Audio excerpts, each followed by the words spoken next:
இப்போது எல்லாத்துக்குமே வந்து ஒரு பயாலஜிக்கல் கிளாக் இருக்குது.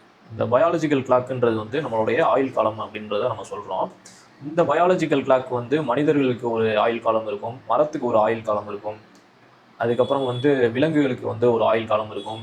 ஏன் இந்த பிரபஞ்சத்துக்கே வந்து ஒரு ஆயுள் காலம் இருக்குது, பூமிக்கு ஒரு ஆயுள் காலம் இருக்குது, சூரியனுக்கு ஒரு ஆயுள் காலம் இருக்குது அப்படின்றது சித்தர் பாடல்களில் இருக்குது. ஸோ இந்த ஆயுள் காலத்தை வந்து நம்ம வந்து ஸ்டாப் பண்ணுறது தான் வந்து இந்த அஷ்டாங்க யோகம். அப்படி வந்து இந்த ஆயுள் காலத்தை ஸ்லோ பண்ணவங்க தான் வந்து ஸ்டாப் பண்ணலை. இந்த ஆயுள் காலம்ன்ற பயாலஜிக்கல் கிளாக்கை வந்து ஸ்லோ பண்ணியிருக்காங்க. யார் யார் ஸ்லோ பண்ணியிருக்காங்க அப்படின்னா, மும்மூர்த்திகள்னு சொல்லக்கூடிய சிவன், விஷ்ணு, பிரம்மா, முருகன் இவங்க ஃபுல்லாமே இந்த ஆயுள் காலத்தை வந்து ஸ்லோ பண்ணவங்க. அவங்களுடைய வாழ்நாளை வந்து அதிகமாக நீட்டிச்சுக்கிட்டவங்க. எல்லா சித்தர்களுமே வந்து 3000 5000 ஆண்டுகள் வாழ்கிறாங்க அப்படின்னா வந்து இந்த பயாலஜிக்கல் கிளாக்கை வந்து ஸ்டாப் பண்ணிடுவாங்க, ஸ்லோ பண்ணி வச்சுருவாங்க. ஸோ அப்படி தான் வந்து இந்த ப்ராக்டிஸ் வந்து நமக்கு உதவும்.